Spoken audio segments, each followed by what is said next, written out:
간고를 많이 겪은 자. 그는 멸시를 받아서 사람에게 실어 버린 바 되었으며 간고를 많이 겪었으며 질고를 아는 자라. 마치 사람들에게 얼굴을 가리우고 보지 않음을 받은 자 같아서 멸시를 당하였고 우리도 그를 귀히 여기지 아니하였도다. 이사야서 53장 3절. 여러분 가운데는 이 구절을 너무나 어둡고 고통스러운 주제를 담고 있어 라고 독백하는 분도 있을 것입니다. 그러나 오 사랑하는 여러분, 그것은 전혀 그렇지 않습니다. 우리 구주의 고뇌가 아무리 크다 해도 그것은 이미 끝이 났고 이제 그는 신성한 승리의 노래를 부르며 뒤돌아볼 것이기 때문입니다. 그 고난이 아무리 힘겨웠다 해도 이미 우리 주님께서 승리하신 고난입니다. 고난 속에 있던 배는 파도에 휩쓸려 이리저리 요동쳤지만 이제는 소망의 항구에서 편안히 안식을 취하고 있습니다. 우리 구주는 이제 더 이상 겟세마네의 고통 속에서도 십자가의 죽음 속에도 계시지 않습니다. 가시 면류관 대신 만왕의 왕의 찬란한 면류관이 그 자리를 대신했고 목과 창자국이 뜬 손에는 망군의 위엄을 나타내는 홀이 쥐어져 있습니다. 그뿐만 아닙니다. 고난은 끝이 났지만 복의 결과는 영원히 끝나지 않습니다. 우리는 아기가 세상에 나올 때 어머니가 겪는 산고의 고통을 알고 있습니다. 눈물을 흘리며 씨를 뿌리는 자는 기쁨으로 거두게 되어 있습니다. 시편 126편 5절. 뱀이 여자의 후손이 발꿈치를 상하게 하였지만 결국 그 후손이 뱀의 머리를 상하게 하였습니다. 확실한 승리로 끝을 맺고 평화를 세우는 전쟁의 외침은 우리에게 기쁨을 가져다 줍니다. 구주가 모든 수고를 끝내고 성공을 지켜보고 계신다는 것을 생각할 때 우리는 그의 고난에 동참할 때도 즐거워할 수 있습니다. 계시 영역 안이나 밖에 있는 그 어떤 주제보다도 구주의 간고에 관한 주제가 고난받는 자들의 마음에 얼마나 커다란 위로를 주는지 우리는 기억해야 합니다. 그리스도의 영광마저도 그분의 고난처럼 지치고 상한 심령에게 위로를 주지는 못했습니다. 그리스도는 모든 면에서 이스라엘의 위로가 되어주셨습니다. 그가 간고를 많이 겪은 자라서 그가 우리에게 주시는 위로보다 더 큰 위로를 주신 적은 없습니다. 상한 심령은 베들레헴보다 갈보리 언덕을 더 바라보려 합니다. 그들은 나사렛보다 겟세마네를 묵상하기를 더 좋아합니다. 고난을 당하는 자들은 영광 중에 다시 오실 그리스도에게서보다 곤고함과 슬픔으로 가득 찬 인간의 모습으로 오셨을 때의 그리스도에게서 더 큰 위로를 발견합니다. 그리스도의 가시 면류관은 우리에게 최고의 향기를 바라고 십자가의 나무 위에는 가장 아름다운 치유의 향유가 흐릅니다. 아픔은 겪어서 아는 자만이 치유해 줄 수 있습니다. 그러므로 해 아래 임마누엘 하나님의 고난이 치유해 주지 못할 아픔은 하나도 없습니다. 아론의 지팡이가 다른 모든 지팡이를 삼켜버렸듯이 출애굽기 7장 12절. 예수님의 질고 앞에서 우리의 질고는 모두 사라져버립니다. 여러분은 이 어둡고 암울한 고난의 땅에 의로운 자들을 위한 한 줄기 빛이 쏟아져 내리는 것을 봅니까? 그 빛은 어둠 속에 죽음의 그림자 아래 앉은 사람들을 위해서 땅을 뚫고 솟아오릅니다. 그러니 여러분, 우리 모두 고난의 집에 즐거이 들어갑시다. 여호와의 노하신 매로 인하여 고난당한 자는 내로다. 예레미야가 3장 1절 라고 모든 사람들에게 말할 수 있는 그분, 모든 고난 중에 가장 고통스러운 고난을 당하신 그분과 함께 고난에 동참합시다. 오늘 이 시간 우리는 본문의 말씀 속에서 한 단어 한 단어 깊이 살펴볼 것입니다. 본문은 다음의 세 구절, 그는 간고를 많이 겪었으며 질고를 아는 자로 세 구절로 나누어 볼 수 있습니다. 1. 그는 사람이 되셨던 하나님. 그는 지금 이곳에 주 예수 그리스도의 인성에 대해 교리를 모르는 분은 아마도 없을 것입니다. 그 안에 비록 새롭고 신비한 것이 없을지라 해도 그 속에는 가장 중요한 것들이 들어있습니다. 그러므로 우리는 그것을 다시 살펴볼 것입니다. 이것은 매 주일마다 울려 퍼져야 하는 복음의 종소리 가운데 하나입니다. 이것은 빵과 소금처럼 매일의 영적 양식을 위해 식탁 위에 놓여져야만 하는 영적 양식 중의 하나입니다.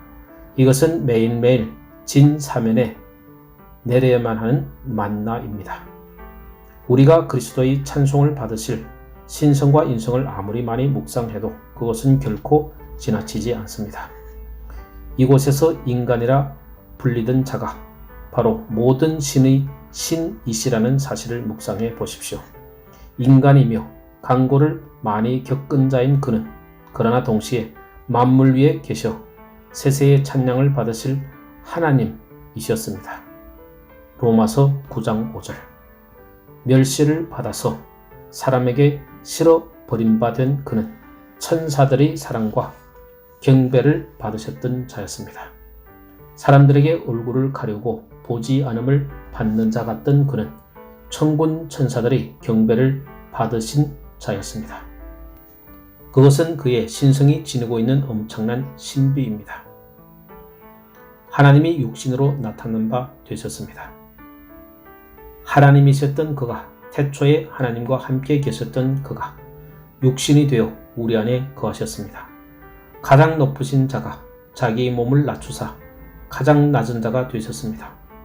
가장 위대한 자가 가장 비천한 자의 모습을 취하셨습니다. 참으로 신비하고 이상한 일입니다.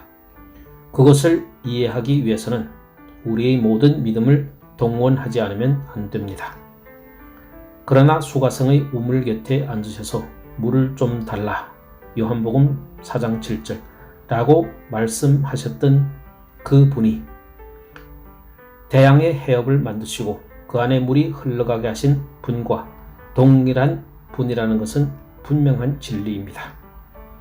그분은 또한 여호와 하나님이 아들이십니다.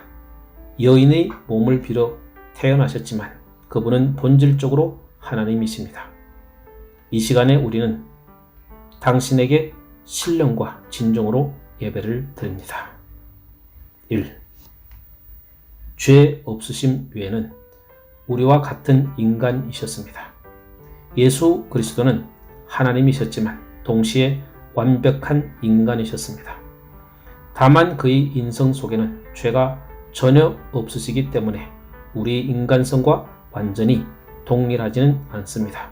그러나 다른 면에서는 전혀 다를 것이 없는 완벽한 인간이셨습니다. 신성을 동시에 소유한 인성을 묵상하는 것은 부질없는 일일 뿐입니다. 어떤 이들은 그것을 정확하게 분석하려 하다가 결국 오류의 소용돌이에 휘말려 들고 말았습니다.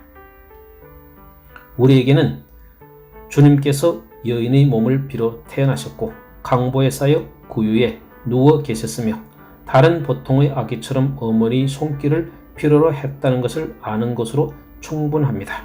우리가 아는 것은 그도 다른 보통의 인간들처럼 세월의 흐름에 따라 성장해 가셨고 그들처럼 먹고 마시며 배고프고 목마르셨으며 기쁨과 슬픔을 아셨다는 것입니다. 그의 몸은 손으로 만질 수도 있었고 상처 입으면 피를 흘리는 인간과 동일한 것이었습니다. 그는 환영이 아닌 우리와 동일한 혈과 육을 지닌 인간이셨습니다. 인간은 잠을 자야 하고 음식을 먹어야 하며 병에 걸려 아프기도 합니다. 그러다가 결국엔 죽음에 이르게 되죠. 그의 몸과 우리 몸 사이에는 어떤 차이점이 있었을 것입니다. 왜냐하면 그는 결코 죄로 물든 적이 없었기 때문입니다. 그의 몸은 죄로 인해 부패될 수 없는 것이었습니다. 그러나 그것을 제외하고는 육신과 영혼 모두 주 예수님은 우리 인간의 혈통을 이어받은 완벽한 인간이셨습니다. 죄 있는 육신의 모양으로 보내어 로마서 8장 3절. 그리고 우리는 바로 그런 관점에서 그분을 바라보아야 합니다. 우리는 종종 주님의 인성을 우리들과는 완전히 다른 것으로 생각하려는 유혹에 빠집니다. 우리는 주님의 인성을 영적인 것으로 여기고 우리와 동일한 뼈와 살을 지닌 진정한 인간으로 그분을 생각하지 않으려 합니다. 그러나 이 모든 것은 탐욕스러운 거짓일 뿐입니다. 우리는 그리스도를 그렇게 여기는 것이 그를 존귀히 여기는 것이라고 생각할지 모릅니다. 그러나 그리스도는 진리가 아닌 것으로 존귀함을 받으시는 분이 결코 아니십니다. 그는 완벽한 인간, 우리와 동일한 인간, 인자이셨습니다.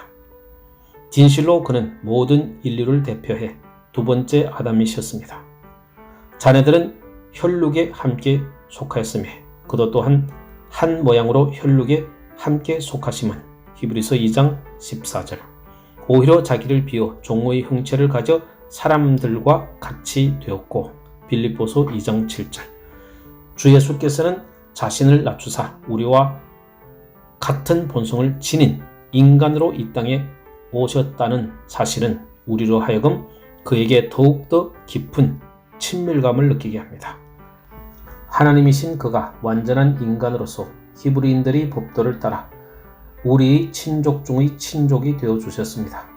히브리 법에 따르면 어떤 사람이 자기 상속을 잃게 되면 가장 가까운 친족이 그 권리를 대신 행사하게 되어 있습니다. 우리 주 예수님은 이 법에 따라 자기의 법적 권리를 행사하셨습니다. 우리가 구속과 속박의 노예가 되어 모든 상속을 잃어버린 것을 보시고 우리와 우리가 잃어버린 모든 상속과 지위를 회복시키기 위해서 이 땅에 오신 것입니다. 우리에게 그런 친족이 있다는 것이 얼마나 복된 일인지요. 룻이 보아스의 들판에서 이삭을 주우러 나갔을 때 보아스가 그녀의 가장 가까운 친족이었다는 사실은 그녀에게 있어서 가장 은혜로운 사실이었습니다. 자기 들판에서 이삭을 줍고 있는 우리는 하나님의 독생자가 우리의 가장 가까운 친족이 되어주신 것으로 인해 고난을 위해 이 땅에 오신 우리 형제가 되어주신 주님을 위해 그를 찬양하지 않을 수가 없습니다. 대속물을 우리를 대신해서 받아들이신다는 것은 하나님의 의에는 부합되지 않는 것이었습니다. 죄를 지음으로 하나님의 영광에 손상을 입힌 인간 스스로가 그것을 보상해야 하기 때문입니다. 법을 어긴 쪽은 인간이었으므로 인간이 직접 그것을 갚아야 합니다. 범죄한 인간의 징계를 직접 받아야 합니다. 천사조차도 내가 인간을 대신해서 고난을 받겠나이다 라고 말할 능력이 없습니다. 천사의 고난은 인간의 죄를 전혀 보상해 줄 수 없기 때문입니다. 그러나 그가 아무도 대적할 수 없는 그가 모든 인류를 대신해 구속할 고난이 허락된 가장 가까운 친족이 이 땅에 오셨고 자기에게 지워진 고난을 감당하셨습니다. 그리고 마침내 그는 손상된 의를 치유하셨고 그것으로 우리에게 자유를 주셨습니다. 존귀한 그 이름에 모든 영광을 돌립시다. 2. 그리스도는 겸손하기에 우리와 친밀합니다. 사랑하는 여러분, 저는 하나님께서 인간이 되신 그리스도 안에서 우리 구세주가 되실 합당함을 보셨듯이 사탄의 속박 아래에 있던 여러분도 우리와 동일한 인성을 소유한 그분 안에서 사람들을 그분에게로 인도해 나갈 만한 아름다운 것을 보게 될 것이라고 확신합니다. 죄인이여, 당신은 절대자이신 하나님께 올 수 없는 자였습니다. 당신은 끝없이 타오르는 지옥의 불길 속으로 떨어질 자였습니다. 만약 당신은 그토록 무참히 저버린 그분에게 가까이 가게 된다면 당신은 두려움으로 숨이 막혀버릴 것입니다. 그러나 당신과 하나님 사이에 중재자로서 기름을 부으신 한 인간이 계십니다. 그리고 당신이 하나님께 나오기를 원한다면 당신은 그분 예수 그리스도 한 분만을 통해서만 나올 수 있습니다. 그리스도 안에 계시지 않은 하나님은 너무나 두려운 분이십니다. 그에게는 죄를 용서해 줄 방법이 전혀 없기 때문입니다. 그러나 이제 당신은 고개를 들어 인자로 오신 그분을 바라볼 수 있습니다. 그는 손에 천둥을 쥐고 계시지도 않으시니 그는 몸에 두렵고 끔찍한 옷을 걸치고 계시지도 않으시니 죄로 물든 당신의 영혼을 집어삼킬 듯한 화염 속으로 몰고 가는 화차도 그에게는 없으시니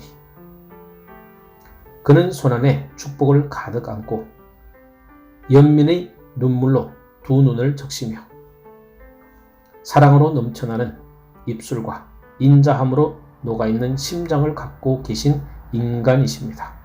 여러분은 그의 옆구리 깊이 베인 상처를 보지 못합니까? 그 상처는 심장으로 곧바로 이어지기에 그의 연민을 구하는 자마다 곧 그의 심장을 아프게 건드릴 것입니다. 오 죄인이여, 구주의 심장으로 통하는 길이 열렸습니다. 그로 인해 회개하는 심령마다 거절당하지 않고 받아들여지게 될 것입니다. 가장 절망 속에 빠져있는 자가 무엇 때문에 구주께 나아가는 것을 두려워해야 합니까? 그는 하나님이 어린 양의 역할을 담당하기 위해서 자신을 낮추신 분이십니다. 아무리 어린 아이라 해도 어린 양을 무서워하는 아이는 없습니다. 아무리 겁이 많은 사람이라 해도 어린 양에게는 쉽게 다가갈 수 있습니다. 예수님은 모든 수고하고 무거운 짐 진 자들에게 말씀하실 때 바로 이 비유를 사용하셨습니다. 나는 마음이 온유하고 겸손하니 나의 멍에를 메고 내게 배우라. 마태복음 11장 29절. 여러분이 아무리 슬픔과 두려움에 떨고 있다고 해도 이미 그의 임재 안에 들어왔다면 더 이상 두려움에 떨지 마십시오. 여러분이 연약하다면 그 연약함이 그의 연민을 더욱 움직일 것이고 여러분이 신음하는 무능함이 그의 풍성하신 긍휼 속에서 해결될 것입니다. 만일 몸이 아픈 제게 치료받을 곳을 택할 권리가 주어진다면 저는 이 지구상에서 가장 선하고 친절한 의사가 치료해 주는 곳으로 가장 뛰어난 실력을 갖고 있을 뿐만 아니라 그 실력만큼이나 자애로운 의사가 저를 항상 지켜볼 수 있는 곳으로 저를 데려가 달라고 말할 것입니다. 그곳에는 헛되이 오랫동안 신음하는 일이 없을 것입니다. 그가 저를 치료해 줄 수 있다면 바로 그렇게 할 것이기 때문입니다. 죄인이여, 이 시간에 믿음의 행위로서 당신 자신을 예수님의 십자가 아래로 이끌고 나오십시오. 고개를 들어 그를 바라보고 말하십시오. 복되신 나의 치료자여, 나를 위해 상처를 입으신 당신만이 나를 치료할 수 있나이다. 나를 위해 죽으신 당신만이 나를 살릴 수 있나이다. 나를 내려다 보소서. 당신은 인간이셨기에 인간의 고통을 아시나이다. 당신은 인간이셨나이다. 그런데 당신께 도움을 구하는 나를 지옥으로 떨어지게 하시리까? 당신은 인간이셨고 우리를 구원하실 수 있는 분. 그런데 당신은 당신의 자비를 갈망하는 이 비참하고 무가치한 나를, 당신의 긍휼로 구해달라 부르짖는 나를 소망 없는 비참함 속에 던지시리이까? 오, 그대 죄 많은 자여, 당신에게는 예수님이 심장에 이를 수 있다는 믿음이 있습니다. 죄인이여, 두려워하지 말고 예수님께 달려가십시오. 그는 당신을 구하시기 위해 지금도 기다리고 계십니다. 죄인을 받아들여 하나님과 화해시키는 것이 그의 일이기 때문입니다. 당신은 이제 당신의 모습 그대로 하나님께 가지 않아도 됩니다. 예수 그리스도의 초대를 받아 그를 통해 하나님 아버지께 간다는 사실에 감사드리십시오. 성령님이 당신으로 하여금 우리 주님의 겸손함을 묵상하도록 인도하시기를 기도드립니다. 그리하여 당신이 생명에 이르는 문, 평안의 문, 천국의 문을 발견할 수 있기를 바랍니다. 3. 우리처럼 시험과 고통을 겪고 우리 사정을 잘 아십니다. 다음의 말씀을 살펴보기 전에 한 가지만 더 말씀드리겠습니다. 하나님의 자녀인 우리는 구주가 우리와 동일한 인간이셨다는 사실, 즉 그가 우리와 동일한 모습을 취하시고 우리와 한 형제가 되셨으며 자비롭고 신실한 대제사장이 되어 주셨다는 사실과 그가 우리처럼 모든 시험을 받으셨을 뿐만 아니라 시험 받는 모든 자들을 구원할 수 있다는 사실을 깨닫고 위로받아야 합니다. 예수님이 고통과 아픔을 우리와 함께 하실 수 있다는 사실은 그가 보여준 희생 다음으로 가장 소중한 것입니다. 저는 일전에 병상에 누운 어느 그리스도인 형제를 방문한 적이 있습니다. 그는 다음과 같이 말했습니다. 저는 우리 주님께서 저희 병을 담당해 주신 것에 대해 하나님께 감사드립니다. 저는 물론이죠 라고 대답했습니다. 그는 계속해서 말했습니다. 그가 우리 죄를 담당하셨다는 사실은 참으로 위대한 것입니다. 그러나 그 다음으로 위대한 것은 그가 우리의 병 또한 담당하셨다는 사실입니다. 저는 그것에 대해 너무나 감사함을 느낍니다. 저도 그가 제 육신의 병을 담당하시고 치유해 주신 경험을 갖고 있습니다. 수년 동안 엄청난 육신의 고통을 겪고 있던 자에게 주 예수께서 자기 백성이 겪는 모든 고통을 친히 겪으셔서 알고 계시다는 사실은 비교할 수 없는 위로입니다. 우리는 홀로 있지 않습니다. 인자께서 극렬히 타는 풀무 가운데서도 친히 우리와 함께 하시기 때문입니다.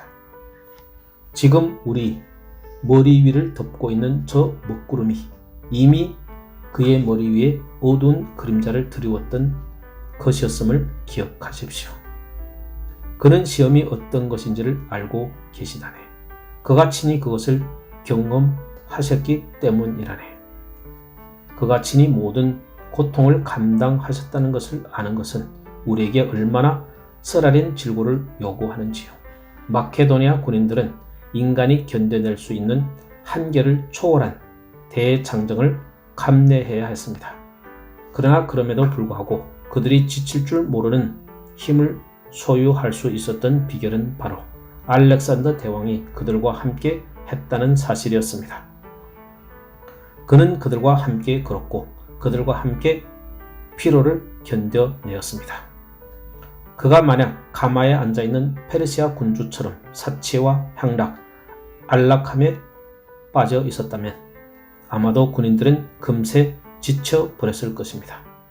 그러나 왕이 자신들과 함께 굶주리고 자신들과 함께 목마르고 자기 앞에 받쳐진 물잔을 더 지치고 힘들어 보이는 어느 이름 모를 병사에게 건네주는 것을 보자 그들이 불평하는 마음은 저 멀리로 사라져 버렸습니다.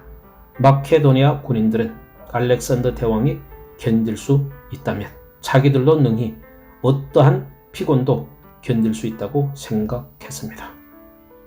우리도 빈곤과 경멸, 육신의 고통, 심지어는 죽음까지도 능히 견뎌낼 수 있습니다. 예수 그리스도, 우리 주님께서 그 모든 것들을 친히 견뎌내셨기 때문입니다.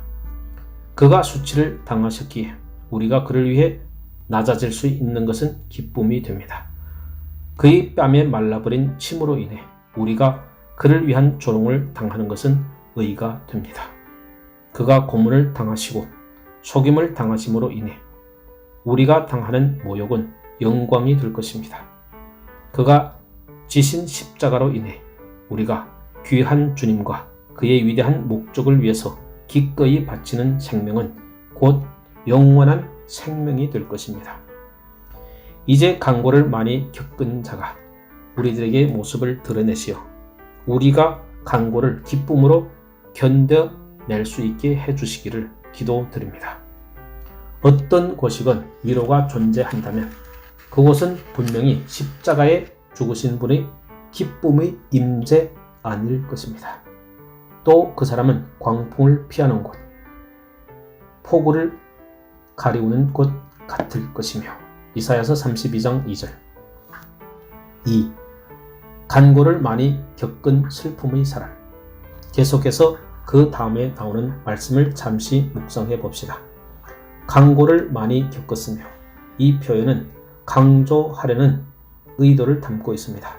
단순히 간고를 겪었으며가 아닌 간고를 많이 겪었으며 라고 되어 있기 때문입니다. 흠정역에는 단순히 슬퍼하는 사람이 아닌 슬픔의 사람이라는 표현으로 되어 있습니다. 이는 곧 그가 슬픔으로 이루어진 사람이며 슬픔이 그의 삶을 구성하는 요소와 같았다는 의미입니다. 세상에는 기쁨의 사람도 있고 풍요의 사람도 있습니다. 그러나 그는 슬픔의 사람이었습니다. 그는 슬픔과 서로 이름을 바꾸어 불러도 좋을 것 같은 분이었습니다. 그를 본 사람은 슬픔을 본 자이고 슬픔을 보고자 하는 사람은 반드시 그를 보아야만 합니다. 그는 말씀하십니다. 내게 임한 근심 같은 근심이 있는가 볼지어다. 예레미야가 1장 12절 1. 간고는 그리스도의 가장 큰 특징입니다. 우리 주님은 특별히 간고를 많이 겪은 자라고 불립니다. 그것이 그의 특별한 징표요, 특별한 표시였기 때문입니다. 우리는 그를 거룩한 사람이라고 부를 수도 있습니다. 그에게는 아무 흠이 없기 때문입니다. 우리는 또한 그를 수고의 사람이라고 부를 수도 있습니다. 그가 자기의 모든 것을 바쳐 아버지의 일을 전심으로 행했기 때문입니다. 혹은 그를 달변의 사람이라고 부를 수도 있을 것입니다. 어느 누구도 그분처럼 말할 수 없기 때문입니다. 우리는 찬송가의 가사처럼 그를 사랑의 사람이라고 부를 수도 있습니다. 그리고 그것은 너무나도 합당한 이름입니다. 그의 마음속에서 불타올랐던 사랑보다 더 위대한 사랑은 없기 때문입니다.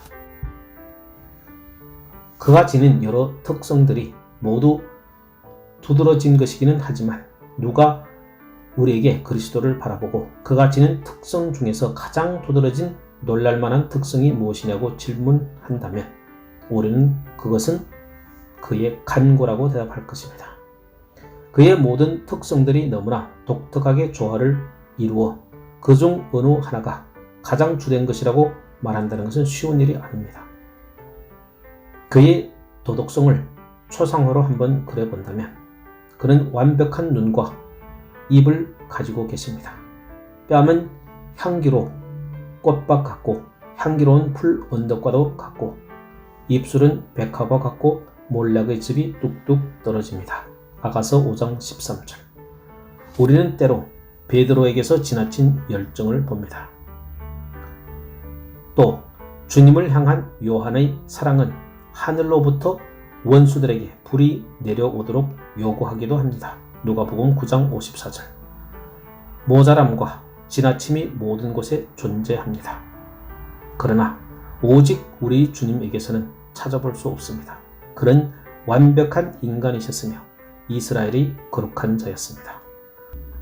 그러나 그에게는 독특한 특성이 있었습니다. 그리고 그것은 넘치는 슬픔이 끊임없이 그의 영혼을 뒤덮어 그 얼굴이 타인보다 상하였고 그 모양이 인생보다 상하였으므로 라는 사실에 있습니다. 이사야서 52장 14절. 눈물은 그의 가슴에 붙인 훈장이었고 십자가는 그의 방패였습니다. 그는 검은 갑옷을 입은 용사였지만 백마를 타고 계시지는 않았습니다. 그는 질고의 주였고 고통의 왕이었으며 고뇌의 제왕이었습니다. 그는 간고를 많이 겪었으며 질고를 아는 자였습니다. 오 질고의 왕이여, 만왕의 왕인 당신께 결코 어울리지 않는 이름. 그러나 그것은 너무나도 명백한 진리. 오 상처의 왕이여, 나를 위해 모든 질고를 담당하신 당신을 위해 내가 어떻게 슬퍼해야 하리까. 가장 두드러진 특성을 따라서 우리 주님께 붙여진 이름, 그 이름이 바로 간고를 많이 겪은 자가 아닙니까? 그는 단순히 간고를 겪은 자가 아닌 모든 간고 중에서도 가장 극도의 간고를 겪은 자였습니다. 사람들에게는 저마다 감당해야 할 삶의 무게가 있습니다. 그러나 그것은 모든 것 중에서 가장 무거운 것이었습니다. 우리 인간 가운데 어느 누가 간고에서 자유로울 수가 있습니까?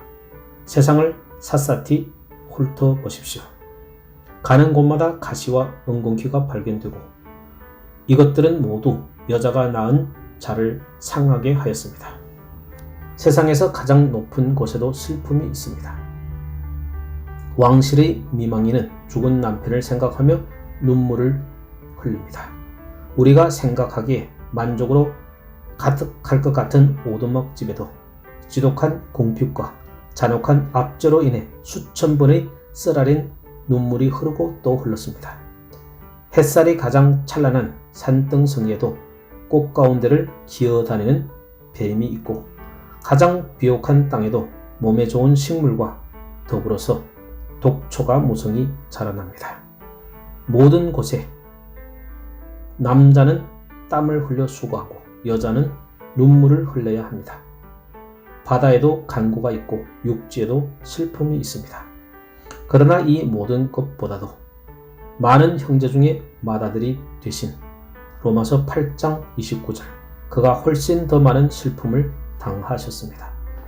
그의 잔은 훨씬 더 쓴 독으로 가득 차 있었으며 그의 세례는 다른 어느 누구보다도 더 깊은 물속에서 행해졌습니다. 고난받는 모든 자들은 그에게 최고의 자리를 내놓아야 합니다. 간고에 있어서 그와 견줄 자는 아무도 없기 때문입니다. 신음하는 모든 자들은 자기의 옷을 찢는 정도로 만족할지 모릅니다. 그러나 그는 고난 속에서 자신이 찢겨지는 아픔을 겪으셨습니다. 그들은 슬픔의 잔으로 입을 축이며 마시지만 그는 그 잔을 깨끗이 비우셨습니다. 가장 순종적인 하나님의 아들이었던 그가 하나님으로부터 끊어짐을 당하시고 고난을 당하셨을 때 하나님은 그에게 가장 혹독한 매를 드셨습니다. 매 맞은 자들 가운데 어느 누구도 그와 같이 많은 피를 흘리지 못했고 어느 누구도 고뇌의 쓰라림 속에서 나의 하나님, 나의 하나님, 어찌하여 나를 버리셨나이까? 라고 부르짖지 못했습니다. 마가복음 15장 34절. 2. 죄가 없으셨기에 그의 간고는 더욱 고통스러웠습니다. 그의 간고 속에는 죄가 전혀 없었기에 그것은 이 세상 어느 곳보다도 깊고 고통스러운 간고였습니다. 죄는 간고를 낳습니다. 그러나 또한 그것은 영혼을 단단하게 하고 무감각하게 만들므로써 슬픔의 고통을 무디게 하기도 합니다. 우리는 예수님만큼 죄를 보고 경각해 하지 않습니다. 우리는 예수님만큼 죄인을 기다리는 최후의 심판을 보며 두려움에 떨지도 않습니다. 그는 온전한 본성을 소유하신 분이었습니다. 죄를 알지 못하는 그의 본성은 간고를 알지도 못했습니다. 그는 마치 돌풍에 휩쓸려 바다로 날아가는 무의 새와 같았습니다. 강도에게 있어서 감옥은 집처럼 편안하고 감옥에서 주는 음식은 너무나 익숙하고 맛있는 음식이었지만 죄 없는 자에게 감옥은 비참함 그 자체이고 감옥과 관련된 모든 것은 낯설고 견디기 힘든 것입니다. 우리 주님의 순결한 본성은 죄와 관련된 모든 것에 유난히 민감하셨습니다. 그러나 우리는 타락으로 그 민감함의 많은 부분을 이미 상실했습니다.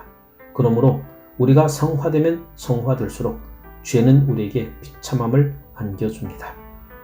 예수님은 온전한 분이셨기 때문에 죄로 인하여 우리 중 어느 누구도 느끼지 못하는 고통까지 느끼셔야 했습니다. 이 세상에는 악이 난무하는 곳에서도 즐거워하며 살 수 있는 자들이 많이 있습니다. 그들은 아무 두려움 없이 신성모독의 말을 들을 수 있고 혐오감 없이 탐욕을 볼 수 있으며 아무렇지도 않게 강도와 살인자를 바라볼 수 있습니다. 그러나 우리 중에는 그러한 혐오스러운 것들과 잠시만 같이 있어도 너무나 견디기 힘든 극심한 형벌처럼 느껴지는 사람들이 많이 있을 것입니다. 예수님의 이름이 조롱과 비웃음으로 불러지는 것은 우리에게 가장 극심한 고통입니다. 수치스러운 악행에 대하여 말을 하는 것만으로도 우리는 공포에 사로잡힙니다. 의로운 자들에게 사악한 자들과 함께 살아야 하는 상황은 흡사 지옥에 있는 것과 같을 것입니다. 다윗의 기도는 내 영혼을 죄인과 함께 내 생명을 살인자와 함께 거두지 마소서 라고 부르짖는 고뇌로 가득 차 있습니다. 시편 26편 9절. 그러니 온전하신 예수님에게 있어서 단지 죄를 보는 것만으로도 그에게 얼마나 커다란 슬픔이었겠습니까? 우리 손은 노동으로 우리의 가슴은 죄로 인해 이미 굳은 살이 베겨졌습니다. 그러나 우리 주님은 온몸이 만신창이 되어 떨고 있는 사람처럼 죄가 몸에 살짝 닿기만 해도 고통으로 몸을 떨었습니다. 우리는 무감각의 옷을 입고 있으므로 죄의 가시와 찔레나무를 뚫고 지나갈 수 있습니다. 그러나 맨살의 사람이 찔레나무 숲을 뚫고 지나간다고 상상해 보십시오. 바로 그런 도덕적 민감함을 지니신 분이 우리 구주였습니다. 그는 우리가 볼 수 없는 죄까지 다 볼 수 있었고 우리가 느낄 수 없는 죄의 극악함도 모두 느낄 수 있는 분이었습니다. 그러므로 그의 질고는 우리가 상상할 수도 없는 엄청난 고통이었을 뿐만 아니라 그것을 견뎌내기 위해서는 더 많은 능력을 소유하셔야만 했습니다. 그는 죄에 대한 고통스러운 민감함과 더불어서 강고에 대한 은혜로운 부드러움을 소유하신 분이었습니다. 우리가 여기에 모인 사람들의 슬픔을 속속들이 알아 그 속으로 들어갈 수 있다면 우리는 아마 가장 비참한 고통을 느낄 것입니다. 이 시간 하나님의 집에는 분명 가슴을 찢는 많은 슬픔이 있습니다. 만일 그 슬픔이 입술을 가지고 있다면 그 부르짖음은 우리의 마음을 고뇌로 가득 차게 할 것입니다. 우리는 이곳에서 빈곤의 고통 소리를 듣습니다. 우리는 저곳에서 질병의 고통을 봅니다. 우리는 사랑하는 가족을 떠나보낸 이들의 아픔을 지켜보고 절망의 고통을 바라봅니다. 우리는 또한 사람들이 무덤 속으로 들어가는 것을 훨씬 더 가슴 아픈 일이지만 지옥으로 떨어지는 것을 지켜봅니다. 그러나 이 모든 일들은 우리 주변에서 너무나 흔히 일어나는 일들이 되어버렸기에 더 이상 우리의 마음을 흔들지 못합니다. 우리는 점점 더 그런 것들에 대해 무감각해져 갑니다. 그러나 우리 구주는 항상 다른 이들의 슬픔으로 인해 가슴 아파하셨습니다. 그의 사랑은 한 번도 식은 적이 없었습니다. 모든 이들의 슬픔, 곧 그의 슬픔이었습니다. 그의 가슴은 너무나 넓어서 그는 간고를 많이 겪은 자가 되실 수밖에 없었습니다. 또한 우리 구주는 죄와 특별한 관계를 갖고 있었습니다. 그는 단지 죄를 보는 것만으로도 고통을 당하셨고 죄의 영향이 사람들의 영혼을 아프게 찌르는 것으로 인해 슬퍼하셨습니다. 그뿐만 아니라 그는 친히 우리의 죄악을 담당하셨고 범죄자 중 하나로 헤아림을 입으셨습니다. 그는 하나님의 의에 두렵고 무서운 바람을 온몸으로 맞으며 아무도 알 수 없고 헤아릴 수 없는 고통을 당하시도록 부르심을 받았습니다. 하나님은 고난을 감당할 수 있도록 그를 강하게 하셨습니다. 만약 그가 한낱 미천한 인간에게 그 일을 맡기셨다면 그의 계획은 실패했을 것입니다. 그에게 아무도 알지 못하는 능력을 소유하신 자의 진노가 쏟아졌습니다. 여호와께서 그로 상함을 받게 하시기를 원하사 질고를 당케 하셨은즉 이사야서 53장 10절. 그분을 보고 그분과 동등한 슬픔을 구하는 것이 얼마나 헛된 일인지를 똑똑히 아십시오. 3. 슬픔의 옷을 입고 간고를 많이 겪었습니다. 간고를 많이 겪은 자라는 이름은 또한 그의 고난의 신실함을 나타내기 위하여 우리 주님에게 주어졌습니다. 그는 자기가 거하시던 곳을 떠나 슬픔과 함께 거하셨습니다. 그의 강보는 슬픔의 띠를 둘렀으며 그를 감싼 천은 슬픔으로 짠 것이었습니다.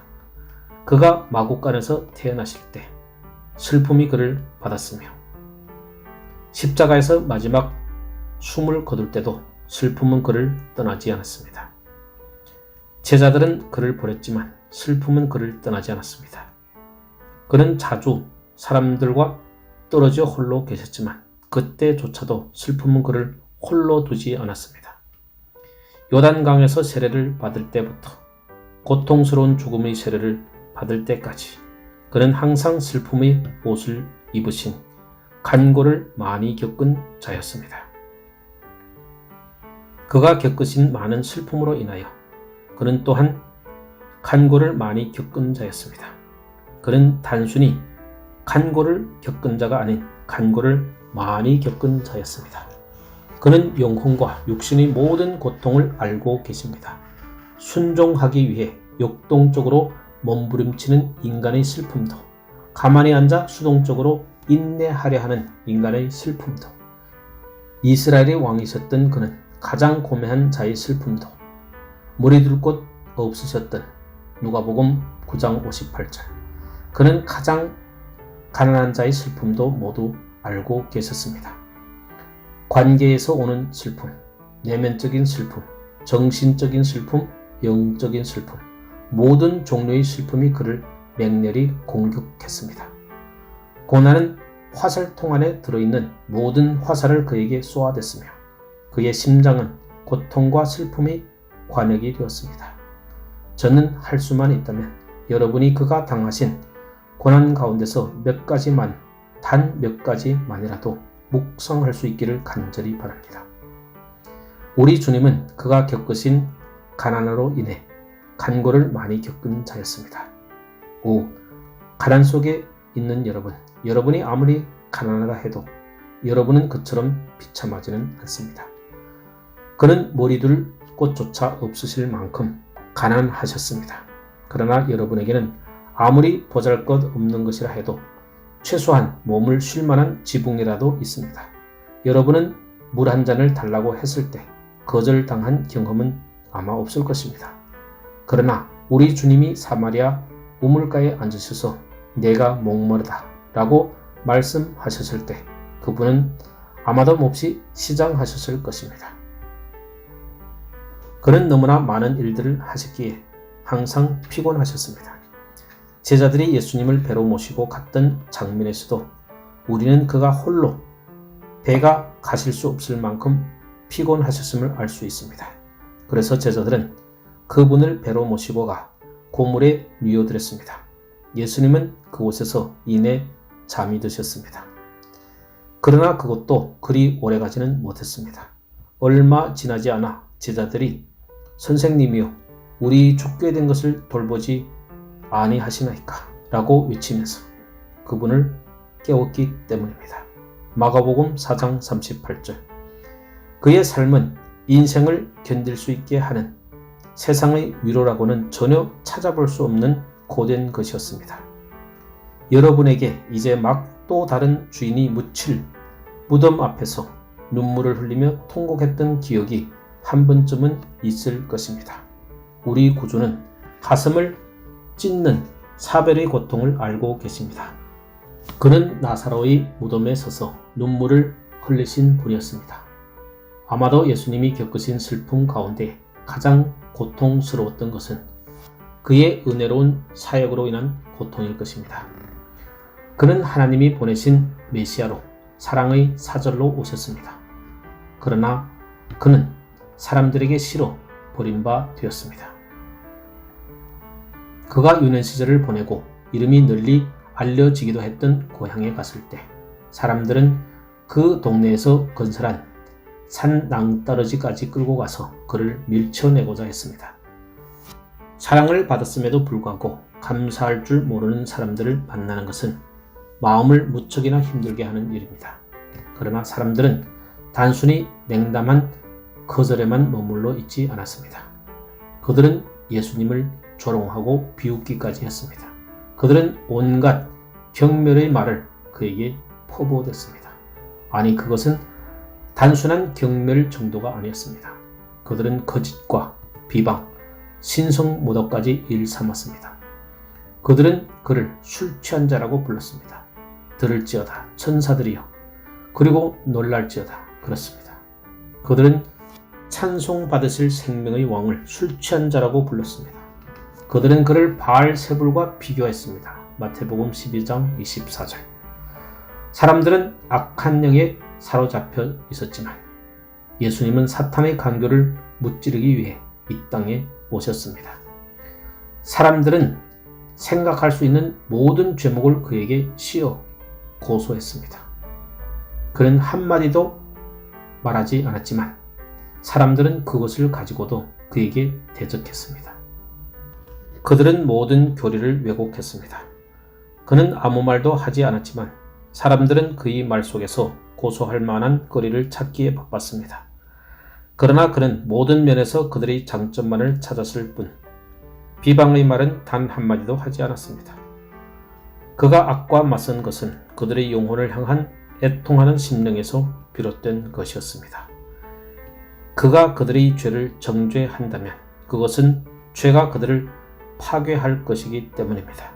그러나 죄를 대적하고자 하는 그의 열망은 언제나 사람들의 영혼을 향한 그의 사랑으로 덮여버렸습니다. 자기 목숨을 바쳐 섬기려고 하는 자들에게 그토록 수치스러운 대우를 받은 자 가운데 그처럼 선한 의지로 가득 찬 사람이 이 세상에 어디에 있었습니까? 4. 삶을 살아갈수록 그의 슬픔은 커져만 갔습니다. 그는 하나님의 말씀을 전했습니다. 그리고 사람들의 마음이 단단해서 그가 말하는 것을 믿지 않으려 하면 그는 저희 마음의 완악함을 근심하셨습니다. 그는 선한 일을 하면서 다녔었습니다. 그러나 사람들은 그 선한 일로 인해 그에게 돌을 던지려 했습니다. 그들은 그의 몸을 상하게 할 수 없게 되자 그의 가슴에 돌을 던졌습니다. 그는 그들과 함께 기뻐했고 자기의 사랑을 단순하고 쉽게 선포하셨습니다. 그러나 그에게 되돌아오는 것은 뉘우침이 없는 미움과 극악함 뿐이었습니다. 멸시받는 사랑에는 가슴을 찌르는 각별한 슬픔이 있습니다. 세상에는 배은 망덕으로 인하여 상심한 나머지 죽음에 이르는 사람도 많이 있습니다. 그러나 예수님의 사랑은 자기가 사랑하는 자들을 위하여 그렇게 소홀히 여겨지는 것을 결코 용납할 수가 없었습니다. 그의 사랑은 사람들이 자기에게 주어진 은혜를 알지 못하고 구원을 거부했기에 가슴 아픈 사랑이었습니다. 그의 슬픔은 사람들이 자기를 상하게 한 것 때문이 아니라 그들이 스스로를 파괴했기 때문입니다. 이것은 그의 영혼의 수문을 열어놓았고 그의 눈에 눈물이 홍수가 되어 넘치게 했습니다. 예루살렘아 예루살렘아, 암탉이 그 새끼를 날개 아래 모음같이 내가 네 자녀를 모으려 한 일이 몇 번이냐. 그러나 너희가 원치 아니하였도다. 마태복음 23장 37절. 그의 비통함은 자신이 당할 수 있는 수치 때문이 아니라 그의 은혜를 거부하는 사람들의 자살 행위 때문이었습니다. 이 모든 것들이 그의 슬픔 속에 깃들어 있었습니다. 물론 그는 자기 주위에 있었던 자들에게서 약간의 위로를 받았을 것입니다. 그러나 그는 분명 그들과 함께 있음으로 해서 위로만이 아닌 그의 못자는 슬픔도 함께 느꼈을 것입니다. 그들은 둔한 제자들이었고 배우고 깨우치는데 느린 자들이었습니다. 그들은 배운 것을 너무나 쉽게 잊어버렸고 기억해서 알고 있는 것조차 제대로 실행에 옮기지 못하는 자들이었습니다. 설사 한번 실행에 옮긴 것이라 해도 다음번에 다시 실행할 때는 잘못 행하기가 일쑤였습니다. 그들은 간고를 많이 겪은 자에게는 부족하기에 이를 데 없는 위로자들이었습니다. 그의 삶은 고독한 것이었습니다. 그가 자기를 따르는 자들과 함께 있었을 때도 그는 여전히 혼자였습니다. 그는 그들에게 말씀하셨습니다. 너희가 나와 함께 한시 동안도 이렇게 깨어 있을 수 없더냐. 마태복음 26장 40절. 실제로 그는 그들에게 삶의 매 시간마다 동일한 말씀을 하셨습니다. 그러나 설사 그들이 그의 마음을 완벽하게 이해했다 해도 그들은 그와 동일한 질고 속으로 들어갈 수는 없었습니다. 어느 집에 아버지와 많은 어린 자식들이 살고 있었습니다. 그러나 그에게 자식이 아무리 많아도 그는 그 아들들에게 자신의 괴로움과 슬픔을 말할 수 없습니다. 설사 말한다 할지라도 아들들은 아버지를 이해하지 못했을 것입니다. 아들들이 아버지의 복잡한 사업 문제나 파산에 이를지도 모를 손실에 대해서 무엇을 알겠습니까? 불쌍하고 어린 것들, 아버지는 자식들이 자신의 마음을 알아주고 이해해 주기를 바라지도 않을 것입니다.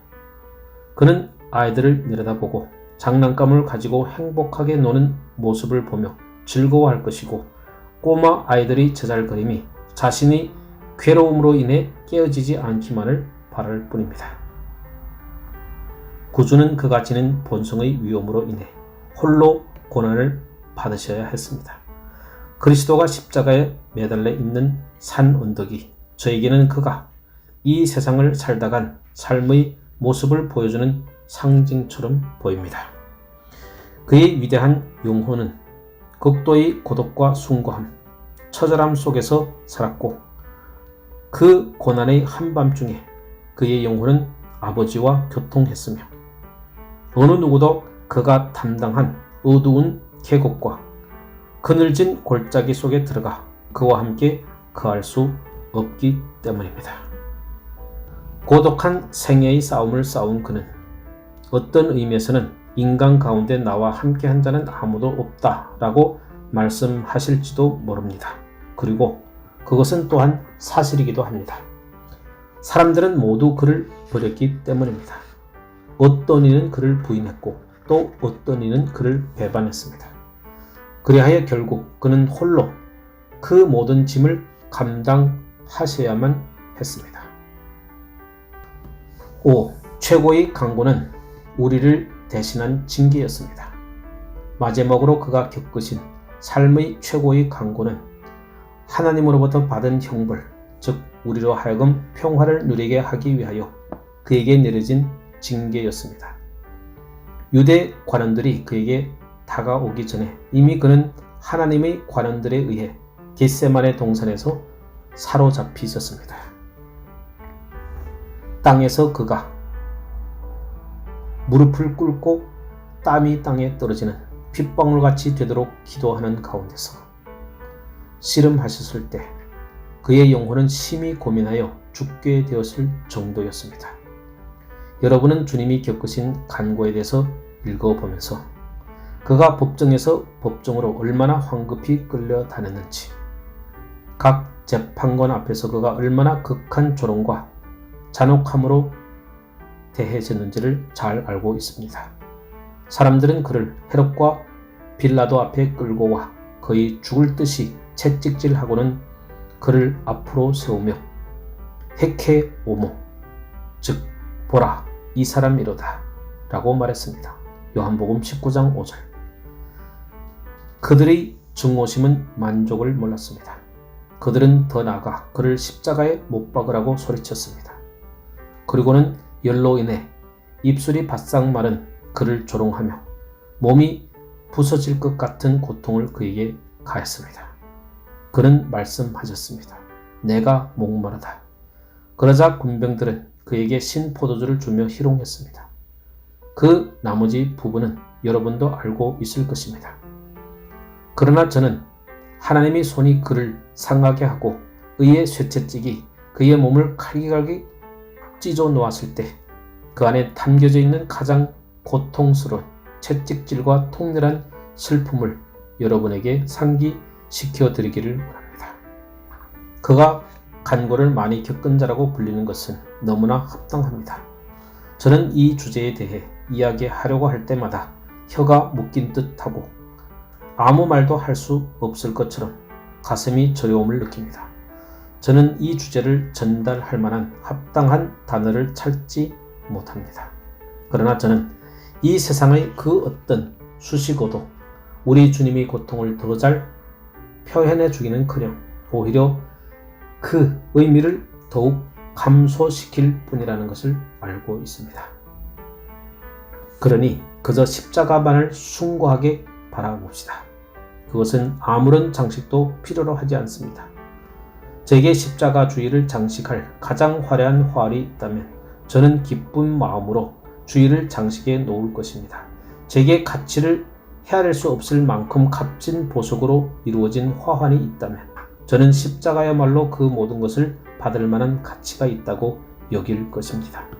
그러나 저는 그것들을 가지고 있지 못하기에 십자가가 그 자체의 모습만으로 우리에게 충분하며 소멸해버릴 언어의 장식 따위는 필요로 하지 않는다는 사실에 기뻐할 것입니다. 고 말씀에 귀를 기울이고 계신 여러분, 고개를 들어 피 흘리시는 여러분의 구주를 바라보십시오. 계속해서 그를 바라보십시오. 그리하면 여러분은 간고를 많이 겪은 자 안에서 여러분의 주님을, 여러분의 하나님을 발견하게 될 것입니다. 3. 죄인을 위해 자청하신 질고. 이제 끝으로 질고를 아는 자를 살펴보겠습니다. 그는 질고를 너무나 친숙하고 밀접하게 알고 있는 자였습니다. 그는 다른 사람들에게 있는 질고가 어떤 것인지 알았을 뿐만 아니라 자신이 친히 그것을 경험하셨습니다. 우리는 책에서 질고에 대해 읽기도 하고 다른 이의 질고를 보기도 하며 함께 슬퍼하기도 합니다. 때로 우리는 질고를 직접 경험해 보기도 했습니다. 그러나 주님은 영혼 가장 깊은 곳에서 어느 누구보다도 더 깊이 그것을 느끼셨습니다. 그는 우리 중에 어느 누구보다도 이 불행한 지식과 친숙하셨습니다. 그는 위로를 받기를 거절하는 자들의 가슴 속에 묻혀있는 비밀을 알고 계셨습니다. 그는 질고의 식탁에 앉아 계셨고 질고의 검은빵을 먹었으며 한 조각을 떼어 식초에 담그시기도 했습니다. 그는 마라의 물가에 거하셨으며 그 우물의 물이 얼마나 쓴지도 잘 알고 계셨습니다. 그와 질고는 너무나 친숙하여 어릴 적 친구와도 같았습니다. 또한 그 관계는 한 번에 끝난 것이 아닌 지속적인 관계였습니다. 그는 지나는 길에 목을 축이기 위해 질고의 집에 가끔 드나드는 정도의 관계도 아니었고 이따금 쓴 쑥과 담즙을 조금씩 맛보는 정도도 아니었습니다. 오히려 소태나무 뿌리 쓴 즙이 가득 들어있는 잔은 항상 그의 손에 들려 있었으며 그의 빵은 항상 재와 뒤섞여 있었습니다. 예수님이 40일 동안 금식을 하신 곳만이 광야가 아니라 세상 자체가 그에게는 온통 광야였습니다. 그의 삶은 기나긴 사순절과 같았습니다. 그가 결과적으로 행복한 분이 아니라는 말이 아닙니다. 그의 영혼 가장 깊숙한 곳에는 항상 하나님의 은혜로 인한 기쁨의 생수가 흘러 넘쳤습니다. 우리가 언젠가 우리 주님의 기쁨으로 십자가를 참으사 부끄러움을 개의치 아니하셨던 히브리서 12장 2절 그 앞에 있는 즐거움으로 들어갔던 때 느꼈던 기쁨이 그에게는 항상 흘러 넘쳤습니다. 그러나 그것이 이 세상 어느 누구보다도 그가 더 지속적이고 더 긴밀하게 질고를 알았다는 사실을 앗아가지는 못합니다. 그가 질고를 아는 것은 점점 더 깊어만 갔습니다. 그가 걷는 걸음걸음마다 간고히 어두운 그림자 속으로 그를 더욱 깊숙이 데려갈 뿐이었습니다. 그리스도를 더 많이 알면 알수록 그의 삶 속으로 더 깊이 들어가면 들어갈수록 우리는 그리스도의 질고 속으로 더 깊이 들어가게 됩니다. 폭풍은 점점 더 어두워져 가기만 합니다. 그의 태양은 구름 속에 가려져 보이지 않습니다. 그러나 한순간 켜켜이 쌓인 깊은 밤의 장막 속에 갇혀있던 구름들이 갑자기 산산조각으로 갈라지고 천둥 같은 음성이 다 이뤘다 라고 선포하자 모두가 영원히 밤만 계속 될 것이라고 여겼던 영광스러운 여명이 환한 빛을 빛내며 밝아오기 시작합니다. 우리가 또 기억해야 할 또 다른 사실은 그리스도께서 바로 우리를 위해 스스로 질고를 알기를 자청하셨다는 사실입니다.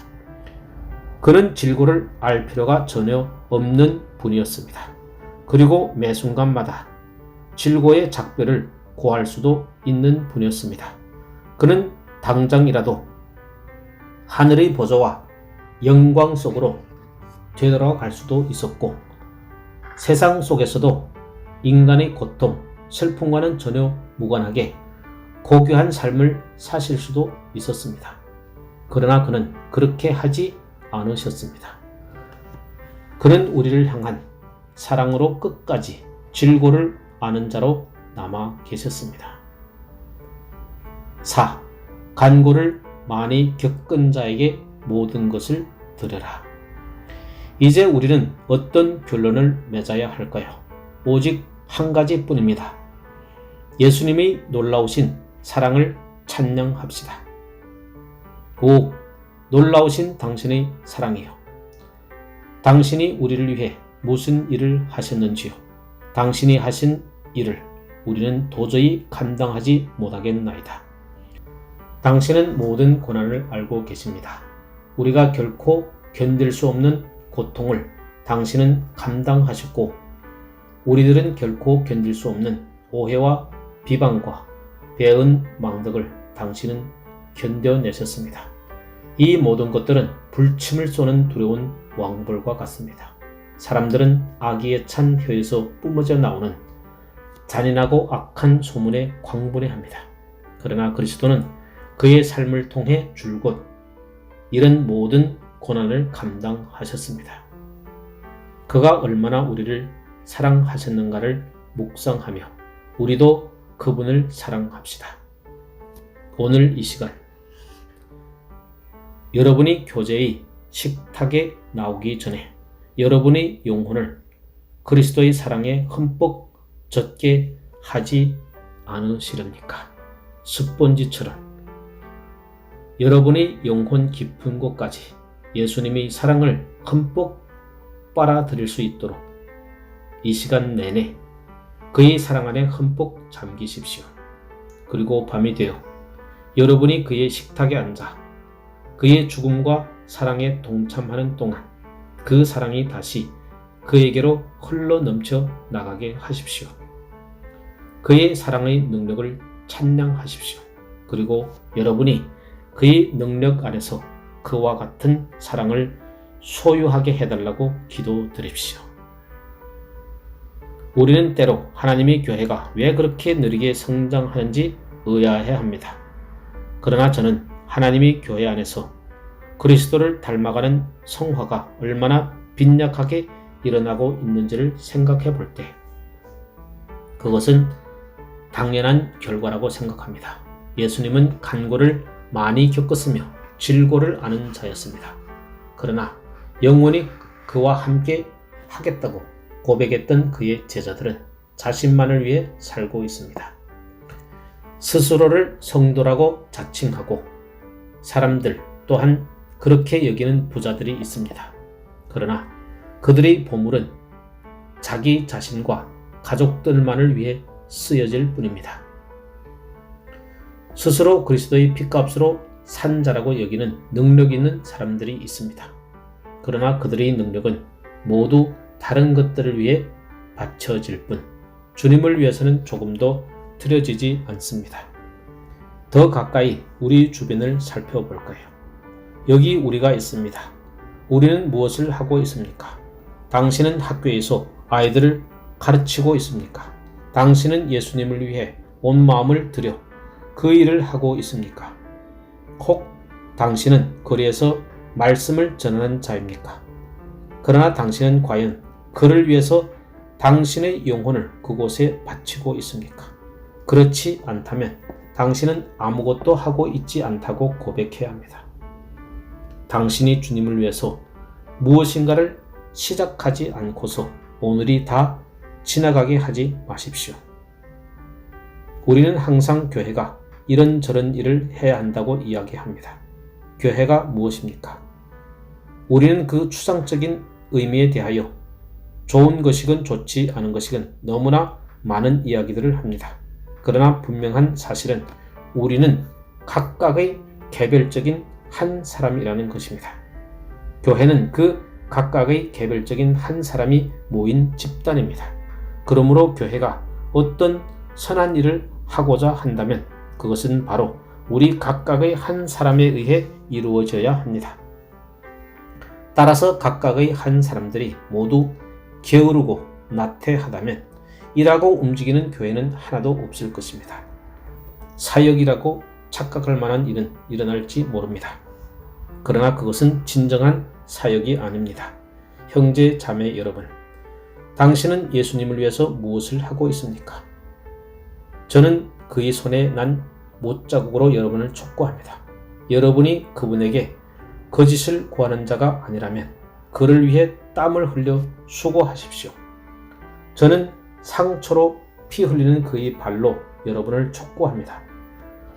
그를 돕기 위해 지금 당장 달려가십시오.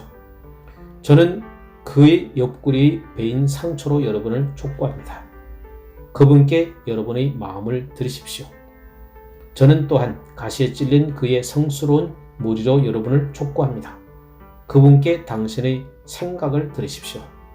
저는 채찍을 맞은 그의 두 어깨로 여러분을 촉구합니다. 여러분의 온 힘을 그를 섬기는 일에 바치십시오. 저는 십자가에 달려 돌아가신 그분으로 여러분을 촉구합니다. 그분께 여러분 자신을 들이십시오. 저는 여러분의 머리를 받치고 있는 그의 왼손과 여러분을 안고 있는 그의 오른손으로 여러분을 촉구합니다. 노루, 들사슴으로, 향기로운 꽃밭으로, 사랑의 잔치로 당신 자신을, 당신의 마음을, 당신의 영혼과 온 힘을 그분께 드리십시오. 그를 섬기며 살고 그를 섬기며 생을 마치십시오. 당신의 마구를 내려놓지 마십시오. 당신이 살아있는 한 그의 일을 멈추지 마십시오. 당신이 살아있는 동안 이것이 당신의 좌우명이 되게 하십시오. 모든 것은 주님을 위해서, 모든 것은 주님을 위해서, 모든 것은 간구를 많이 겪은 자를 위해서, 모든 것은 간구를 많이 겪은 자를 위해서. 당신의 좌우명입니다. 5. 그를 사랑하고 그를 위해서 선한 싸움을 싸우는 여러분. 영적 전쟁의 최전방으로 나오도록 그가 여러분을 부르고 계십니다. 서둘러 전쟁터로 나오십시오. 저는 여러분이 간고를 많이 겪은 자의 심정을 깊이 깨달아 알 수 있게 되기를 기도드립니다. 지금 이 순간 전쟁의 나팔 소리가 울려 퍼지게 하십시오. 겁쟁이처럼 살금살금 도망치지 마십시오. 안락함을 사랑하는 사람처럼 집으로 발걸음을 재촉하지 마십시오. 선하고 진실한 자답게 간고를 많이 겪은 자를 위하여 최전방에 서십시오.